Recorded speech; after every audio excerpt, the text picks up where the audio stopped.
CSSG mathématiques, des questions et des réponses pour se tester, les lois de probabilité. Lors du dernier examen, ces différentes formules ont été données. Je conseille malgré tout d'essayer d'en apprendre quelques-unes par cœur, du genre l'espérance et la variance, ce serait quand même mieux.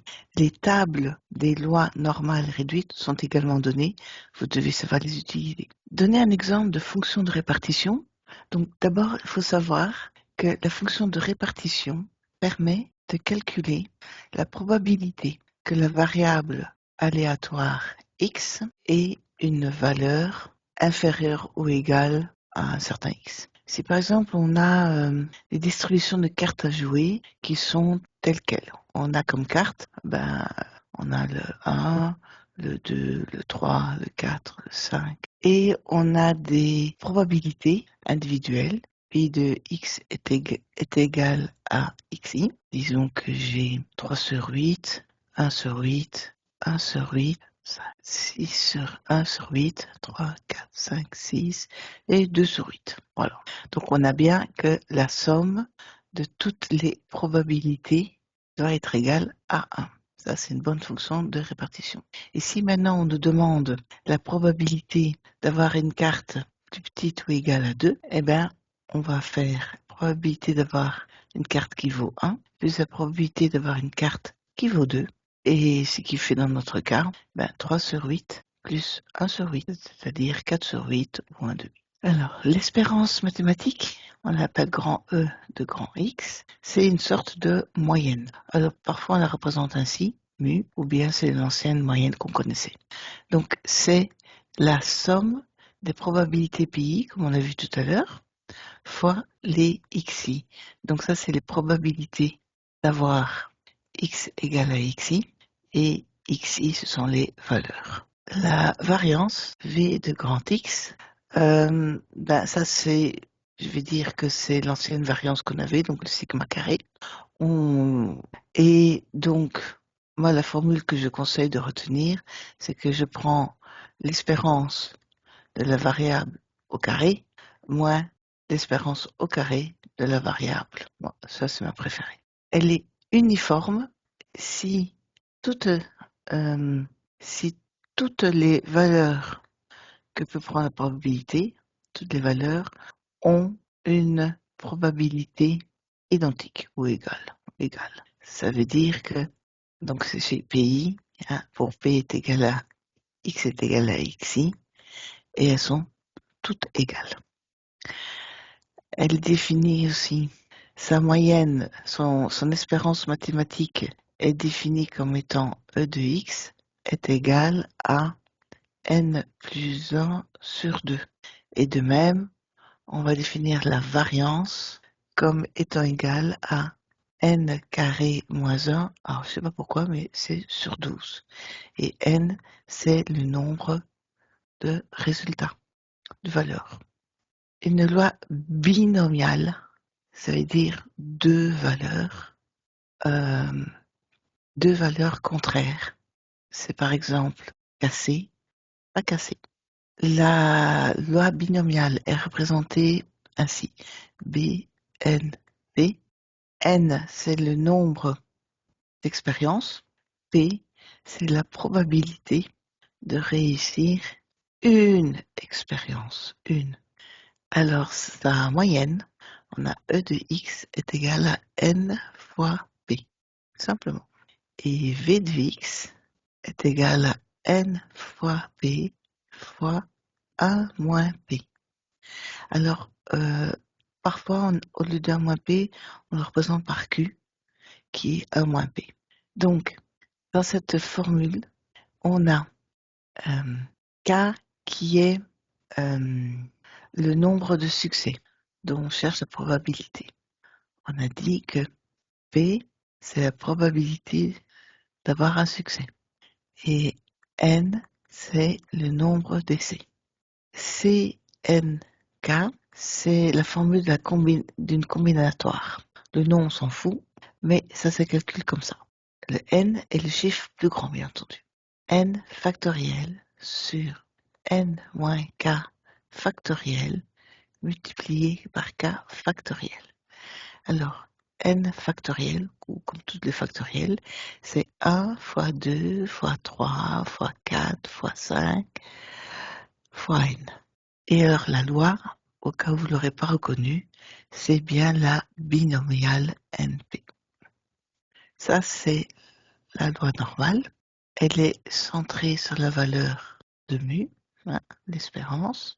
Et on va trouver à mu moins sigma et mu plus sigma, on va rencontrer 68% des cas.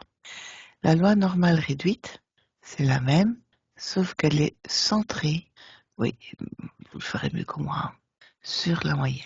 Et c'est pour ça qu'elle est appelée réduite, parce qu'elle est réduite vraiment à la base. Ce qu'il faudra faire, c'est faire un changement de variable, parce que la loi normale est définie par n mu sigma. Et la loi normale réduite, c'est n 0, 1, parce que mu est devenu 0 et sigma est devenu 1. Donc comment on va faire? On va changer la variable aléatoire et on pose x moins mu sur sigma est égal à t. Donc dans l'exercice, on pose cela, puis on va définir que x est égal à sigma fois t plus mu. On le remplace dans les équations, ce qui nous permet de revenir sur une loi normale réduite et d'utiliser les tables de la loi normale réduite. On a vu le graphique avec l'allure générale de la loi normale, mu sigma. Ici, on a mu et ici, on a la valeur de sigma de chaque côté et on va définir mu plus sigma de ce côté-ci et mu moins sigma de ce côté-là. Oula, j'ai fait un sigma très moche et j'avais ici mon axe x. La probabilité de couvrir 70%, c'est cette zone-ci. C'est là où on trouvera 70% des données. Si on prend mu moins 2 sigma et mu plus 2 sigma, dans ce cas-là, on va couvrir 95%. Je vais le mettre dans une autre couleur, on le voit mieux. Là, c'est 95%. Donc, je reviens sur le 68%. On va donc écrire que la probabilité d'avoir mu moins sigma plus petit ou égal à la variable aléatoire qui est plus petit ou égal à mu plus sigma est égale à 68%. Alors, deux exercices types.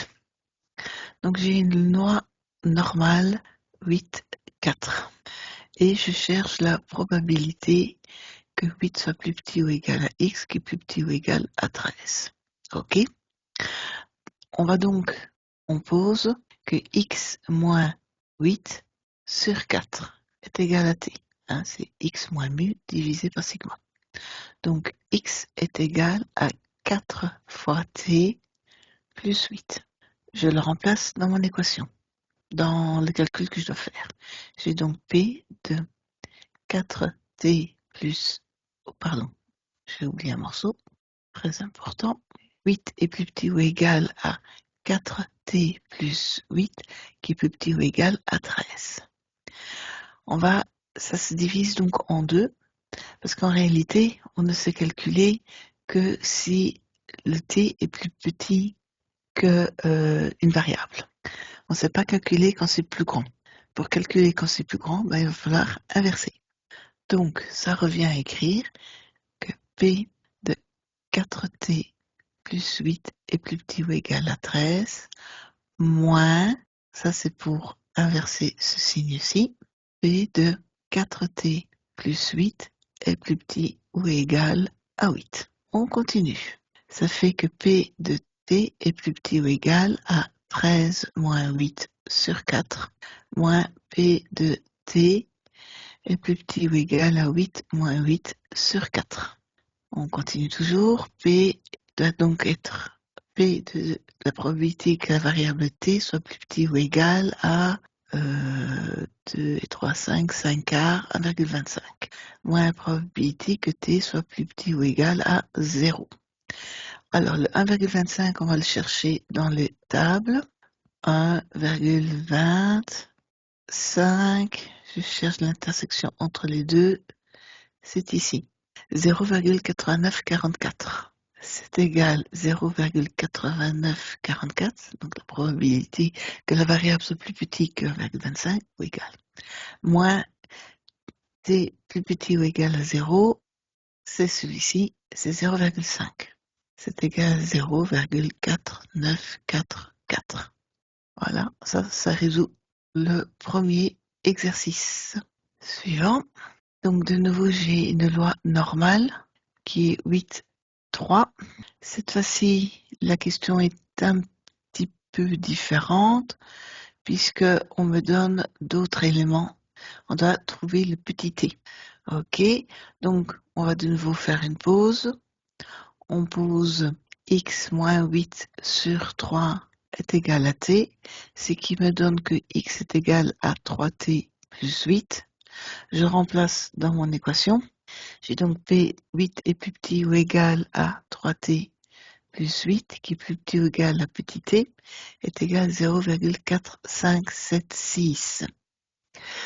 Donc, ceci, on va pouvoir l'écrire comme étant 3t plus 8 plus petit ou égal à petit t, moins, parce que sinon j'ai pas le bon sens de mon signe, P de 3t plus 8, qui est plus petit ou égal à 8, le tout est égal à 0,4576.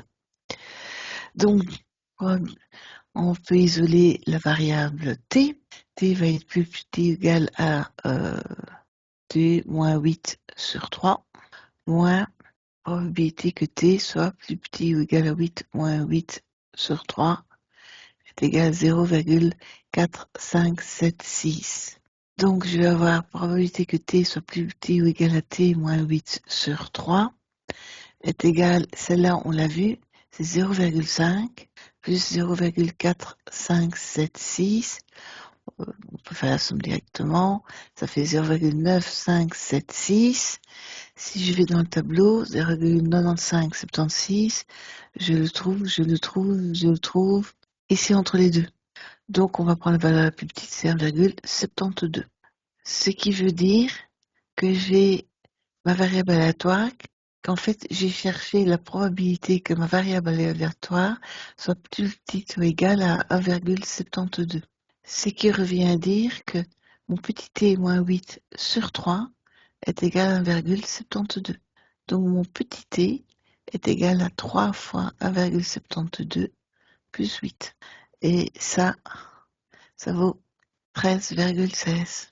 Quelques exercices types à faire. Je vous conseille de bien les comprendre et bien savoir les refaire. Avec des réponses.